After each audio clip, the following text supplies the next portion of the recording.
and welcome back to In the Cage with Bards here on nextsportstar.com. And super excited for our next guest. You know, we talked to a lot of fighters on this show. We talked to a lot of promoters. We talked to a lot of referees. But it's not often we get to talk to a legend. And that is exactly what we have for you here today. The one, the only, the legend himself, Frank Shamrock, rejoins the program. How you doing today, Frank? I'm doing fantastic. I'm so glad to hear that, man. And I guess you have a little bit more time on your hands now with Strikeforce gone. Yeah, I could suddenly find myself in need of a job and other things. So how you spending the time now? Getting a lot more exercise done, doing a bit of golfing. What's on the agenda? Well, I mean, the truth is I started doing that the minute we sold this brand because I was like, oh, it's done. So I was really surprised that we even, hung on as long as we did with the Showtime relationship. But yeah, I pulled out the golf club a couple of years ago and got it going. Well, good. I hope you're getting better at least.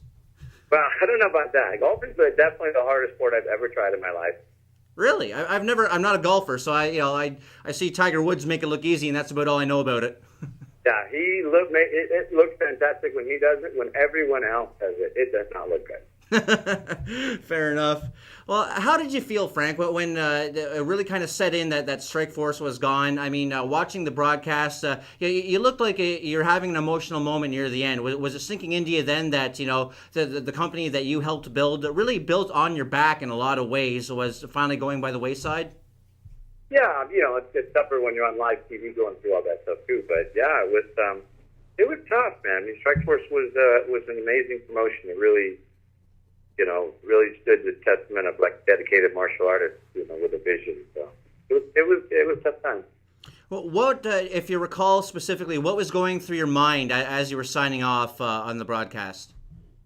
What camera do I look at? And I cannot believe this crazy journey. And it just seemed like that was really the closing of the book. I hadn't felt it until that moment. Yeah. And you said that you kind of been preparing for this since Zuffa bought out Strikeforce. And I read that you kind of went into a bit of a depression when Zuffa took over. Is that true? Oh, totally, yeah. Yeah, because it was so, we were so opposed to, their position in the industry at the time. So, to wake up one day and find that you're merged in the same cause, it was pretty tough to, refocus on. Yeah, was it because Strikeforce was losing its independence, or was it because that it was going to Zuffa, who you obviously have a conflict with the way that they do business? It was both. Yeah. But Strikeforce, I think, was the last, startup you're ever going to see in MMA that had that type of opportunity. There was a freshness to that moment that made it all happen. And when an industry gets developed and a sport gets developed, you don't get those moments anymore. Yeah, Strikeforce really did come from a grassroots, kind of movement, really. Scott Coker obviously promoting kickboxing back in the day. And that first Strikeforce with you taking on Cesar Gracie, a packed house at the HP Pavilion in San Jose, set a North American attendance record at the time. The first event that was regulated in the state of California. It really does seem like it started just from like a little germ of an idea and became this kind of national juggernaut. It did. Yeah, it was two guys. It was Scott and I on, around the coffee shop, and them going, man, we should do this, and me going, oh man, this is way too risky, and and eventually, let's go in. Yeah, we should do this. Speaking the same words. And I think his goal was always to be a world-class promoter. So the fact that we became friends and found each other is sort of, what all happened. Yeah, it was very organic in the way it came about. And do you think that you mentioned that kind of the landscape has changed, and that's the last time that we'll see an organization like Strikeforce kind of grow up like that?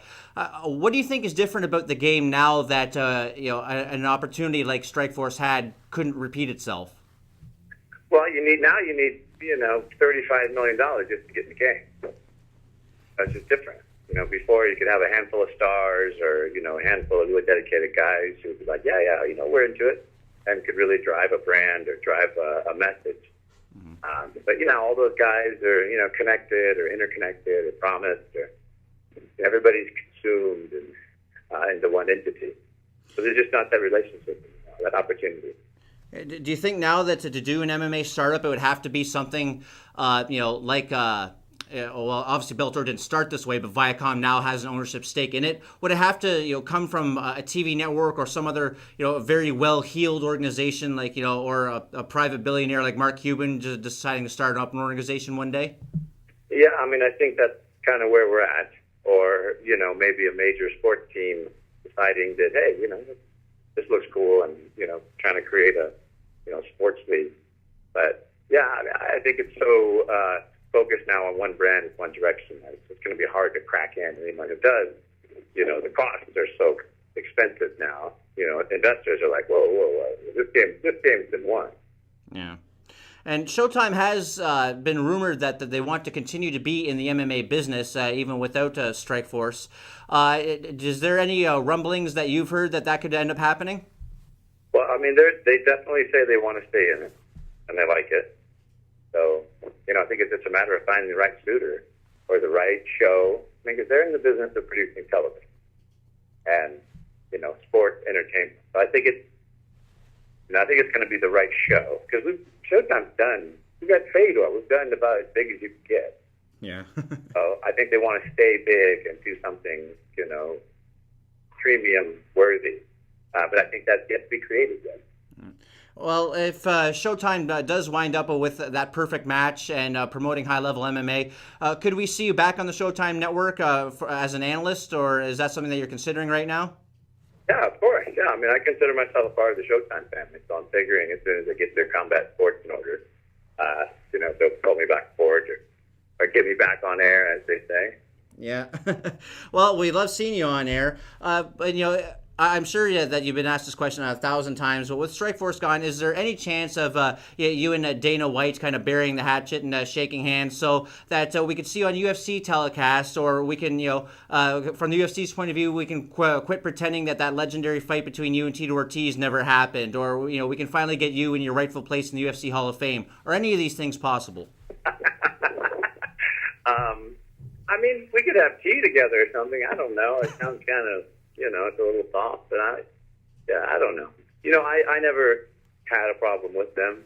Just kind of had a problem with my message and direction. And so, but I don't want to change my message and direction. I think I'll just keep it the way it is. No, that's fair. And what did you think about the actual final Strikeforce show itself, the final card? Was that a fitting note to end the promotion on, or were you disappointed that guys like Gilbert Melendez and Luke Rockhold dropped out for either injury or whatever reason? Well, it was kind of disappointing because I thought some of the cornerstones of Strikeforce, should have been there. Even Morrow should have been there. Like, we were missing, just major components to what made Strikeforce magic. So, it was definitely a bummer. But, I think, like I said, Tariq Safdie is the Strikeforce story. He's just like this young kid. I mean, he had literally no wrestling skill when I met him. And all of a sudden, he grows up right in front of us, and he's challenging, Nate Craig for the championship and kicks his butt, which nobody expected. Everyone was like, "Oh, this is going to be a short fight." So. Yeah, Tarek he really put the afterburners on in that fight. And did it feel like a really fitting note to end everything on? That Tarek, it was just a completely homegrown product, and got to close out the Strikeforce era holding that belt. Yeah, I thought that was a pretty special moment. I'm sure he thought he did. But that was, besides being an extraordinary game plan and fight, that was a pretty special moment. Absolutely. And you mentioned Mauro Ranallo. And I being Canadian, I really miss Mauro on the broadcast. Mauro Ranallo, for my money, is one of the best at what he does. And was it difficult that you two are obviously friends? You've had a long partnership together. Was it difficult without him calling the action that last time? It was. It was tough, and Ron got in there to follow Mauro, which is impossible to follow Mauro. Yeah. And then he did a great job, but it's still the magic of Pat and I and Mauro hanging out and calling fights makes for great television. I don't know why, but when we three work together, it's just wonderful. It really is, and it really comes through on screen. Just the amount of fun you guys are having. Did it feel weird to have the final event happening in Oklahoma? Because, just as a fan, I'm watching it thinking, this would feel a lot better to me. It would feel, I don't know if authentic is the word, but if there was the final Strikeforce show was happening at the HP Pavilion in San Jose, where it started and where you guys had, arguably your greatest success. Yeah, I thought, my hopes were that was going to be our, shove off. And we've been able to do everything with such great class and style, Strikeforce brand. But yeah, I thought we should have been there with all the boys and the hometown boys and, send it off right. But, I like I said, once we sold this brand, it wasn't our brand anymore. So it's like, we're just doing what we're told and hanging out. Yeah. And where to stand. Yeah, when it was over, Scott Coker said he was going to celebrate. Were you in a celebratory mood when it was over? I was in a pretty celebratory mood, but mainly I was, with Scott's journey that I was celebrating. For him, this was a 27, 26-year journey. Mm-hmm. For me, it was a 7, 8-year journey and a 15-year friendship. Yeah. And, it was just fantastic watching, just the real genuine emotion of yourself and really everyone involved with the broadcast, just, knowing that it was coming to a close. What in your mind, just looking back over the entire gamut of the Strikeforce era, what in your mind was the high point? Well, the high point of Strikeforce is definitely the Grand Prix and when we went to New York City, because you could tell it was just at a different level, the fan volume and the sound of the fans, and everything about it had sort of, graduated to the next level, and you could feel the steam. But still, nothing compared to when like Kong Lee and I were fighting in San Jose, and Gracie and I first went at it. I mean, we turned away like 5,000 people at that first event. Like it was the most, cool and in-demand thing to go to. And then when I knocked him out in like 20 seconds, I was like a rock star. I was like, all right. But it's like moments like that I think define Strikeforce, where just the impossible happened. It was extraordinary. People were like, what are they doing? Like, that's just crazy. That was the funnest part. Yeah, do you think Strikeforce gets the credit that it deserves for launching the women's MMA boom here in North America? Because even though Ronda Rousey is the current it girl, and she came up through Strikeforce, I'm even thinking back to Gina Carano and Cyborg. It really seemed that Strikeforce was ready to push the women in a way that it hadn't been done before. And with the exception of Ronda Rousey, I'm not certain that UFC plans on focusing on that. Yeah, I don't know what they plan on doing. Especially after they said they'd never have women in there, which is pretty great. But yeah, I mean, I'm just so proud of Strikeforce because, what Scott said in the beginning was, you just wanted to be a martial artist and present martial arts. So that doesn't matter if you're a man or a woman. And he always fought hard for the girls, and the girls always said it. I would say they were one of the cornerstones of Strikeforce's success with Gina Carano and just what girls brought to the match when they fought. And it was sometimes better, like oftentimes better than the men. Yeah, there were some great women's fights. And I saw that interview you did with Ariel Helwani where, you said we did the impossible, and you kind of said again a little bit earlier in this interview. What exactly do you mean by that? Well, I mean, I've launched 5, 6 of these brands. And, it's always a bunch of rich guys, or a bunch of TV guys or a bunch of business guys who go, man, this is a really interesting and sexy thing. We should make money off of it.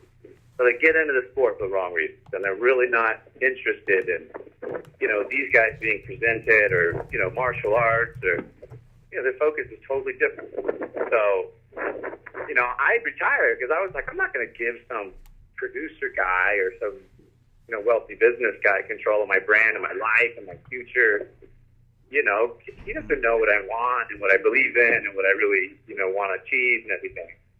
So, that's why I was sitting on the shelf and just looking at this business going, this is crazy. We have no regulation. There's no direction. Like, everything's gone topsy-turvy in our business. And the UFC was fighting hard to make it regulated and structured and get it grown, but we just hadn't gotten there yet. So when Scott came along and he's like, look, I want you to tell, do your thing. Like, promote, do it the way you do it. And I was like, man, that's what I've been waiting for. You know, the platform, like a real platform. It didn't have strings attached politically, or it just was like, go. I always thought I had a skill of entertaining and fighting and doing my thing.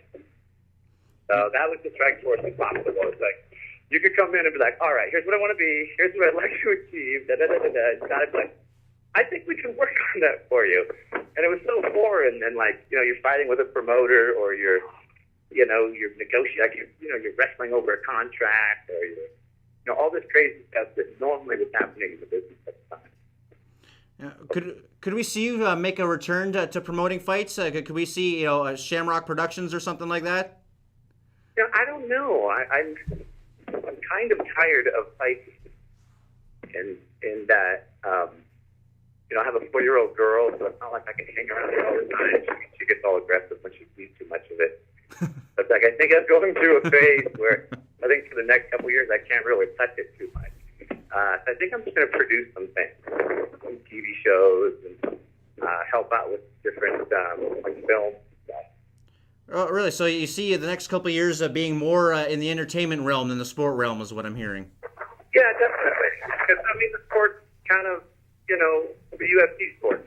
It's their game. And, once we sold Strikeforce, I put all my eggs in the Strikeforce basket. So once that was gone, I really looked to start making some exits from the business. And the next business for me is broadcast television, producing film, producing productions for television, and managing and helping talent. Because I, for some reason, know a lot of talent and how to help them. Talent need a lot of help because they got a lot of skills, but most of them they lack many other skills. Well, there you go. Well, I'm sure you're gonna pick up the slack for them because no one knows more about the entire sport. I mean, you've got the background on the sports side, you've got the background on the promotion side. I mean, if there was a guy that could make an MMA promotion happen on a grassroots level in this day and age, it would be Frank Shamrock. I might be too old for it though. Maybe we'll revisit it next year. Next year? All right. Well, we'll have to have you back when you decide what your next move is. Hopefully that, we get some Frank Shamrock produced entertainment in our midst shortly. You had the book, The Uncaged, My Life as a Champion MMA Fighter. It's now available on Amazon.com. Just a fantastic read, and you really put your heart and soul into that book. I remember when you came on this show back to promote it, and, it really was a page-turner. As far as MMA books goes, it's at the top of my list. All right, on. Thank you. Yeah, I try to write a book that would be helpful and have a good message to it. And it was honest, and honesty is a tough one to come by these days. Well, yeah, no one has ever accused you of not shooting straight from the hip, Frank, and that's one of the things we love about you. I want to thank you so much for the time today. I really do appreciate it. If I could ask you one last question. If you had to sum up Strikeforce, the entire existence, in one sentence, what would that be?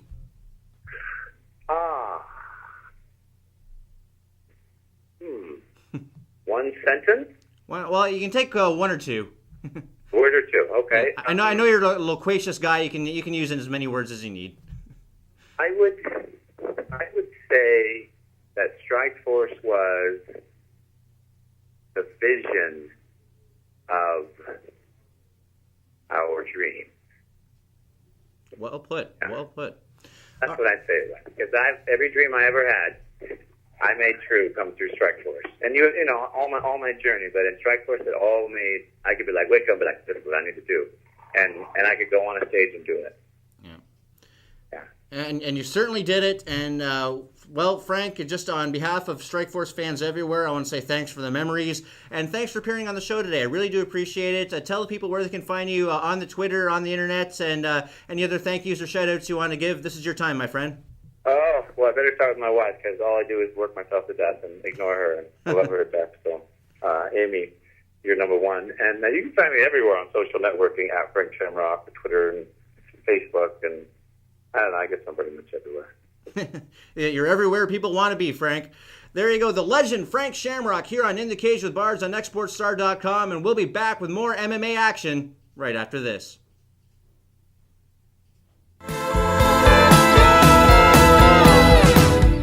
Fly up high in the game of life. Just let your